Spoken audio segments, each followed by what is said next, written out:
O Observatório da Imprensa está de volta com uma entrevista especial com o ex-delegado Cláudio Guerra, que serviu à ditadura militar no combate aos adversários do regime.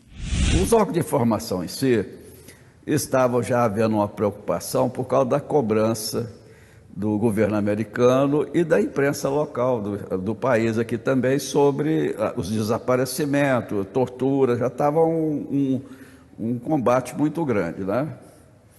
Aí o que numa das reuniões, eu dei uma ideia. Qual que era o mecanismo que ele usava, né? Era igual o próprio Malhães, que é o doutor Pablo, falou, era cortar pessoas em pedaços, julgar, né, enterrar em cova rasa, e isso aí estava trazendo transtorno. Aí foi dada a ideia, eu sugeri agora, da usina, né, para incinerar corpos. O governo local atestava que eu estava aqui, mas eu morava no Rio e ficava no expediente dentro do SNI, no Rio de Janeiro. O escritório do SNI, que lá no Rio existia a agência SNI, que funcionava no prédio da Petrobras, né? E o escritório do SNI, que o qual ficava com o Perdigão, que era no edifício DNR, Presidente Vargas com Rio Branco. Na esquina ali. Ali o chefe ali era o Perdigão, então ali já recebia, aí já era na fase de estrategista. As ordens já eram ali. Já vinham verbais, né? Ele já falava, olha, esse aqui e tal. Nessa época eu tinha 2 codinomes, um era doutor... No Rio até hoje, só foi em muitos lugares lá, me chama de doutor Reinaldo. E por que essa necessidade de esconder os cadáveres? A produção de cadáveres era muito grande. Por exemplo, Casa da Morte foi onde eu participei da ocultação de cadáver. Casa da Morte e alguns ali da Barão de Mesquita, né? Do ICOD. Eles, por exemplo, da Barão de Mesquita, sabe, eles tiravam dali, as pessoas que ele eliminava, levavam para o Alto da Boa Vista e jogavam no lugar que o Esquadrão da Morte, a polícia, tudo jogava no mesmo lugar. Desovava. Quer dizer, é um lugar que um troço assim, amador, né? Então, queria-se existia uma preocupação, já que estava havendo abertura, de ser feita uma coisa que não ficasse vestígio. Hoje, por que está se sabendo a verdade? Porque eu hoje sirvo a um Deus, né? E passei a ter uma mentalidade, renasci de novo, né? Aquela mentalidade tacanha que eu levaria para o túmulo, que eu sei, eu deixei de lado. E eu não tenho isso na minha vida hoje como eu tivesse traído ninguém. Porque eu não cheguei e falei, fulano fez isso, fulano fez aquilo. Eu fiz. Se envolve pessoas que fizeram comigo, é o envolvimento que eles tiveram, né? Mas é o dever meu. Hoje eu tenho isso como dever, de esclarecer a verdade, em respeito às famílias, né? Que querem saber o que aconteceu com suas mortes e com a história nossa, que foi uma página, hoje eu vejo como uma página negra que vivemos e que seja passada limpo para não ver acontecer novamente. Agora, por exemplo, no caso de ocultação de cadáveres, vocês sabiam quem eram essas pessoas?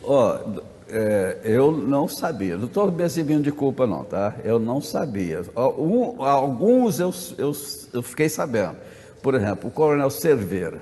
Eu fiquei sabendo porque no dia o coronel Fred Perdigão falou, isso aí é um melancia, usou palavrão, isso aqui, né, que é verde por fora, que era do exército, e vermelho por dentro, e levou. Esse eu sabia, né? E um casal também que chamou a atenção, que foi um casal que eu levei de vez, que é a Ana Kuciski e o marido, né? Porque aconteceu também no caminho, o meu carro pegou fogo, né? E aquilo também marcou. São 3 pessoas que eu tinha certeza, né? Os demais, saber nome, eu só vim saber quando foi escrever o livro porque aí pelas datas e coisa, e os aspectos físicos que eu lembrava da pessoa, e chegou à conclusão que são aquelas pessoas, né? Mas eu não sabia nome, porque eu não tinha nenhum contato. Na Casa da Morte, eu chegava de carro, estacionava, como é que era feito o contato? O Coronel Perdigão falava, ó, dia tal, você vai lá, que né, amanhã chegava, porque tinha contato todo dia, né? Você vai apanhar tantas horas, geralmente era à noite, né? Aí quando eu estava aproximando, por HT rádio, falava, ó, estou chegando, aí eles já estavam preparados. Eu não entrava lá dentro, porque era muito compartimentada a informação. É tanto que o Pablo Malhães, ele, com uma entrevista que ele deu para o jornal Globo ano passado, ele diz o seguinte, que lá tinha duas equipes, a equipe dele e a equipe do Coronel Perdigão, do qual fazia parte um delegado capixaba. Então, é o que ele sabia. Ele me conhecia, ele, Malhães, me conhecia porque eu ia no escritório, na agência do SNI. A identificação daqueles 10, 12 que foram eliminados. 12, né? 12. Ali na usina, que eu sei, foram 12, com mais o tenente Odilon, que eu executei no local, 11 e pouca do dia, entre 11 e pouca meio-dia, né? Até eu mostrei para a Procuradoria agora recente, nós vamos fazer uma reconstituição lá do local, como que foi a aceleração.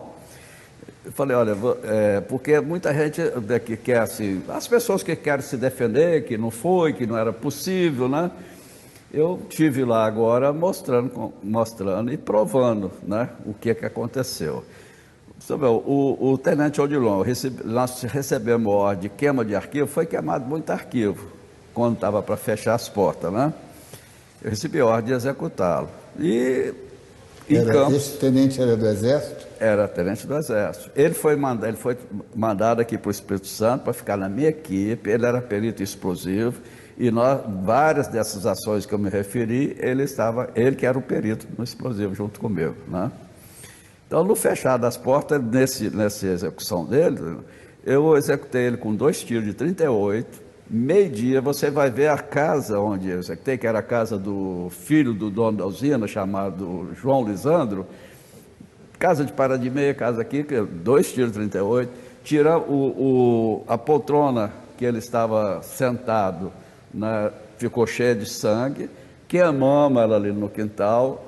Eu tinha que viajar, porque eu tinha que ir para o Rio, deixei o corpo ali com o João e com o Vavá, que está vivo. O João morreu de morte natural, mas o Vavá está vivo. Até hoje... E ele depois na comissão da verdade? Até hoje eu venho falando, eu quero uma cariação com o Vavá, porque primeiro ele disse que não me conhecia. O delegado da Federal, habilmente, o doutor Cândido, no Skype, ligou para conversar comigo, e ele na sala. Aí quando ele me viu pelo Skype, ô doutor Guerra, quer dizer, caiu a casa, quer dizer, me conheceu. Então, mas ele nega, igual todos estão negando. A ordem para queimar esse arquivo, esse tenente, como é que foi? O tenente Odilon, ele era uma pessoa operacional, tinha uma grande capacidade operacional, só que ele estava, naquela época, já usando a capacidade dele para usufruir vantagens particulares, e o SNI não permitia isso. Outras pessoas que foram também queima de arquivo, viram que eram pessoas perigosas que iam causar problema para o sistema depois. Quer dizer, então, eles lhe convenceram de que era justa essa execução. E no caso meu particular também, né?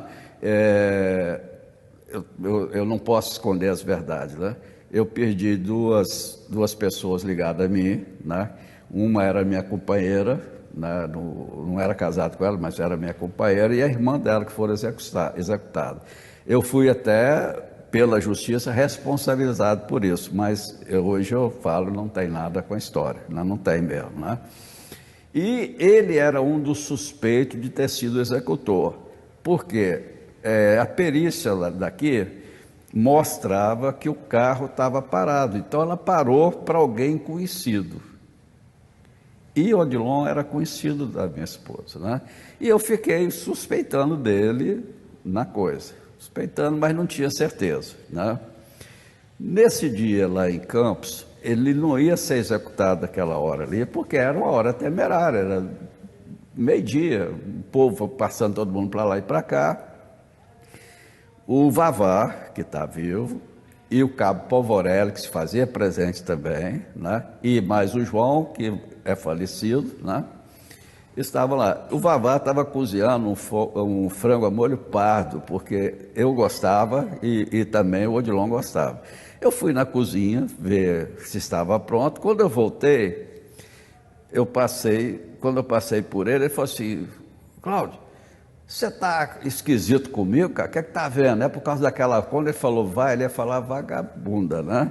Eu meti a mão, ele também meteu. Eu estava com 38, ele estava com a 45. Quando eu meti a mão, eu atirei primeiro. O tiro pegou debaixo do nariz dele aqui. Ele levantou e ainda sacando. Aí o Vavá e os outros, dá outro, que outra coisa. Aí eu passei por trás e dei um na cabeça.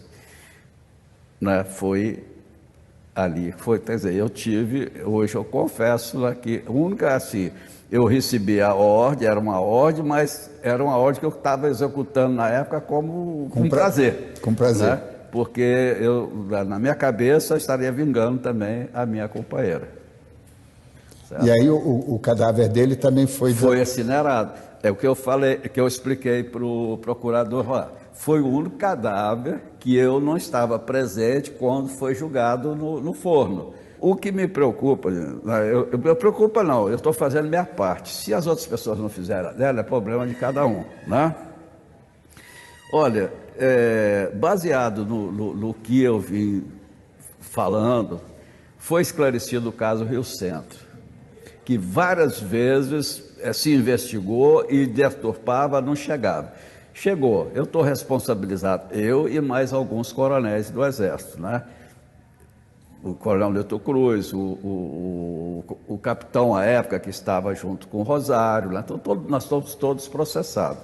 Então, produziu efeito. No caso da Zuzu Anjo, que no livro eu narro que o coronel Perdigão tinha uma grande preocupação porque ele foi fotografado na época lá. No acidente. No lugar do acidente, entre aspas, né? Bom, eu falei isso no livro e vim falando. Tem uma fotografia que se me mostrar eu reconheço. Aí quando eu recebi as fotos, né?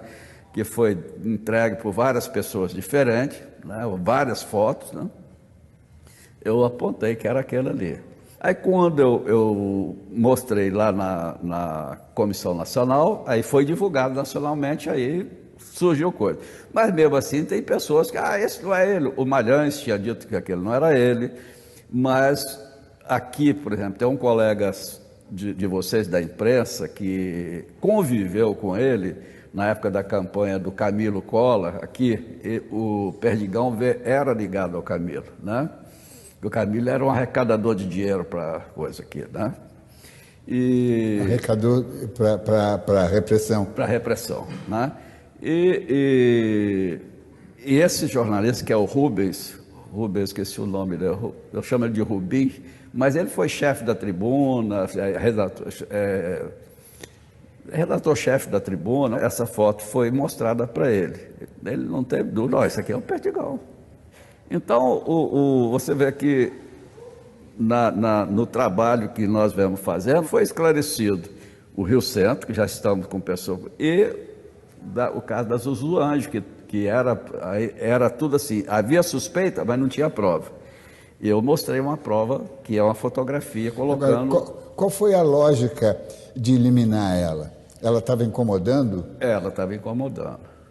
Ela incomodava. Com as buscas dela, ela estava tornando... Sim, mas a morte dela, assim, num acidente muito estranho, mas ali foi, você vê que ninguém suspeitou à época. Depois da abertura, que veio as histórias, que veio a suspeita. Na época, acidente. É tanto que não teve nenhum inquérito. Até agora, não se abriu um inquérito policial para poder provar que a morte dela foi isso. Se você pegar uma fotografia do acidente, só vai ver o carro Mas olha bem, a lógica, se eu bato desse lado, eu vou estar amassado desse lado, para capotar. Só vai ver que tem um maçado do lado esquerdo do carro, quer dizer, é o carro que foi bateu que jogou ela lá para baixo. A perícia não foi feita. Tem agora 2 peritos lá que está trabalhando na Comissão Nacional, expliquei isso para eles. A própria comissão tem perito trabalhando com ela, mandar fazer uma perícia. Daqui a pouco, como os órgãos da repressão radicalizam os métodos de eliminação da esquerda e intensificam os atentados.